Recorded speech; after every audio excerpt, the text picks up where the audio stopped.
Hello everyone, welcome back to my YouTube channel. My name is Bahram. I'm an electrical contractor in Vancouver, BC. And in today's video, I want to talk to you about my 5 tips that I have to stop procrastinating and start taking action. Let's get into the video. Now, starting at point number 1 is going to be fear. And this is normally the fear that you have in your mind. It may not be really the fear of the thing that you actually want to do. It's going to be the outcome. So for example, something that you may not know enough information about, enough experience about, enough knowledge about. So the fear that you might have is going to be, what if you do accept this, this job or this activity, but you're not able to do the performance that you are expected to do. And that fear stops you. Now, for me, myself, I always have that fear when it comes to especially taking jobs that I've never done before. For example, when I was in the residential field for doing electrical work, and I went and I got my first jobs doing commercial, that was a big jump for me, a big hurdle for me. It still is. Still, there's a lot that I don't know and still that I'm trying to figure out. I'm maybe 20% of the way there. I don't know enough of any of the things that maybe some people in the field do after 20, 30, 40 years. I'm always learning and I always will be learning as long as I'm in this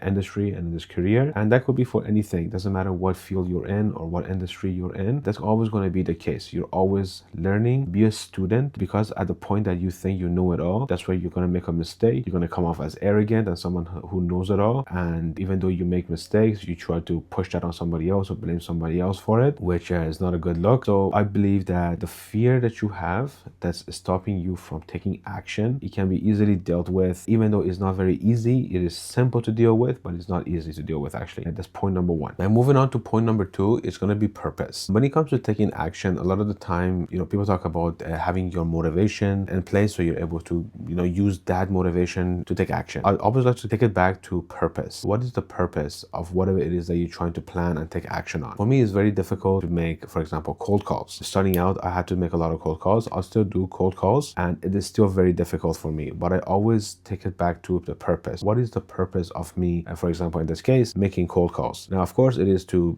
personal side. It's going to be for, growing my business, increasing revenue, increasing my network with contractors, property managers, and things like that. But I always also like to make the purpose also about the persons or the people and the companies that I'm reaching out to. This actually helps me a little bit more, because when I think about it, when I'm calling them, I'm not trying to sell any products or anything like that to them. They don't have to give me any information. I know some people are very sensitive with that. What I'm actually trying to do, provide them a service that either they lack of or something that they might want to get a second opinion of, for example. And you never know, they might be a general contractor, they might have just started off, they might have someone already, or someone that's been in the business for, let's say, 5-10 years plus. They just had their electrical contractor, whether they're retired, they moved to a different city or different province or different country. And with these kind of situations, you never know. And even most common one that I find myself is that they do have an electrical contractor that they work with primarily, but just because they're really busy and they're really backed up, they actually want to get a second or third electrical contractor, or even plumbers, drywallers, and all of that for them, for their company, so they have as like a backup. But in any case, I always take it back to purpose. Why is the reason that I'm actually doing that activity? In my case, which is like cold calling. Now, point number 3 is lack of planning. I'm sure you have heard of the saying, failing to plan is planning to fail. I really believe in that, and I know that when it comes to taking action on whatever it is that you're trying to do, some of it goes back to planning. Whether it's planning on how you're going to do it or what it is that you're going to be doing, but also planning on how you're going to execute on that plan, taking action, whatever it is you're trying to accomplish. Now, for myself, when it comes to planning, I always schedule things that I want to get done within a day or within a week, and then I plan on how I'm actually going to make those execution. Now, when I go back to, for example, cold calling for myself, one thing I really like to do is sit down at the beginning of the week on a Sunday, for example, or on a Monday morning, and make a schedule for myself during that week on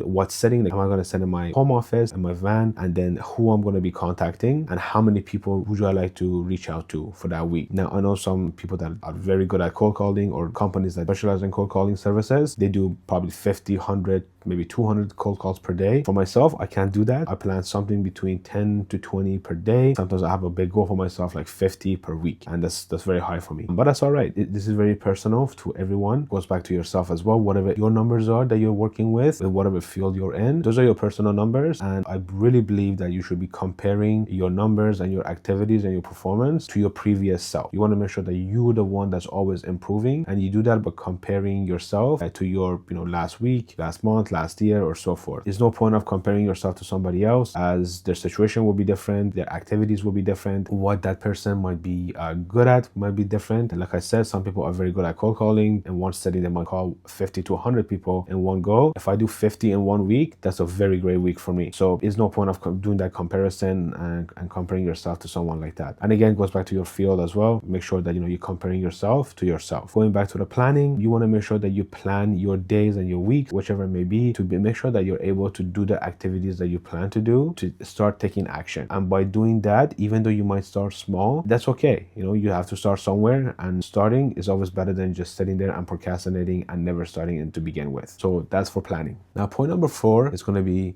being flexible. Nothing in life is going to be 100%. Doesn't matter how much you plan, how much you have your to-do list in place, and life will always throw you curveballs and different things that comes your way. You want to make sure you're flexible. Don't get upset, don't quit, don't give up. Just see how you're able to make adjustments to your plan that you have originally to be able to start taking action on whatever it is that you want to achieve. It might look a little bit different. You might have to approach it differently, go a different route, but the end result that you want doesn't change. It's just the road that you take might change. It may not be as straight and paved as you think.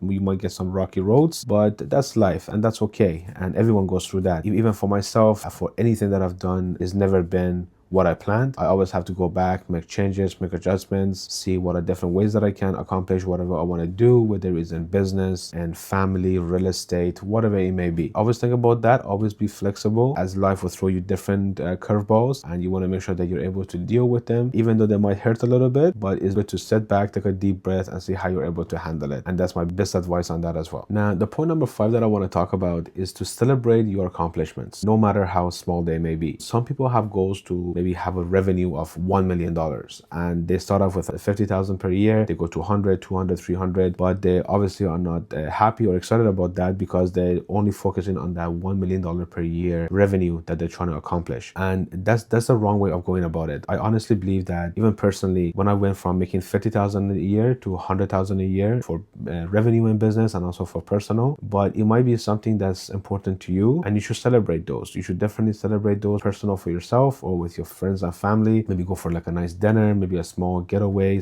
a small vacation. Now, in wrapping up this video, I just want to mention that one thing that I personally have dealt with and I deal with ongoing, and I think a lot of people do as well, is going to be how other people see you, how they judge you, and how you come off to other people. And it may be close family, friends, neighbors, peers, whoever it may be. And that's one thing that has always been one of the issues that I had to deal with personally. And I know when it comes to like I've been talking about taking action, that's one thing that's always not stopped me, but came pretty close, because I always was thinking, let's say as an electrical contractor, if I want to start my own business, start doing my own work, how are other people going to judge me? How are other people going to see me doing this? That is very difficult. Even to this day, I still kind of deal with that issue, but I try to push through it. I try to learn from my experiences, from the stuff that I've done and stuff that I can learn from, try to do better for myself, meaning if I can take courses, training programs and things like that to really, I guess, boost up my